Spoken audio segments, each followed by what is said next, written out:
వివాదాలు విమర్శలు వెల్లువెత్తుతున్నప్పటికీ ఘర్ వాపసీ కార్యక్రమం కొనసాగుతుంది. ఇతర మతాల్లోకి చేరిన హిందువులను తిరిగి హిందూ మతంలోకి చేర్చే కార్యక్రమాన్ని విహెచ్పి మరింత తీవ్రం చేసింది. తాజాగా గుజరాత్, కేరళలో వందల మందిని మళ్లీ హిందూ మతంలోకి తీసుకువచ్చింది.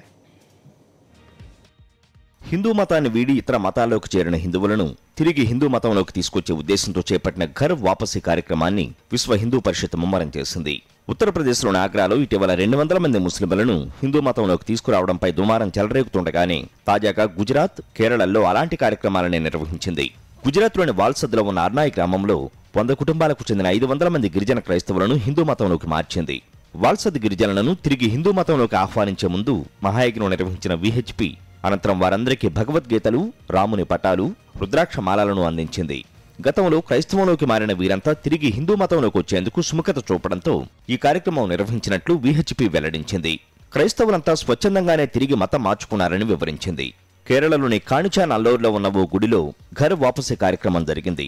8 దళిత క్రైస్తవ కుటుంబాలకు చెందిన 30 మందిని తిరిగి హిందూ మతంలోకి తీసుకొచ్చారు.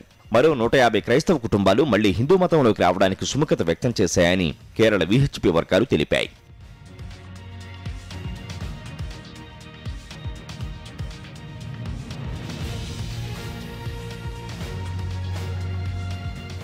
దేశంలో హిందూ జనాభాను 100% చేరుస్తామని విహెచ్పి అంతర్జాతీయ కార్యనిర్వాహక అధ్యక్షుడు ప్రవీణ్ తోగాడియా అన్నారు.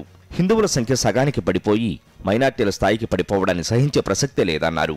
మరోవైపు దేశంలో హిందూ విలువలను పునరుద్ధరిస్తామని విహెచ్పి నేత అశోక్ సింఘాల్ చెప్పారు. హిందుత్వాన్ని కాపాడేందుకు కట్టుబడిన ప్రభుత్వం వచ్చిందని అశోక్ సింఘాల్ పేర్కొన్నారు. నేషనల్ డెస్క్, సాక్షి న్యూస్.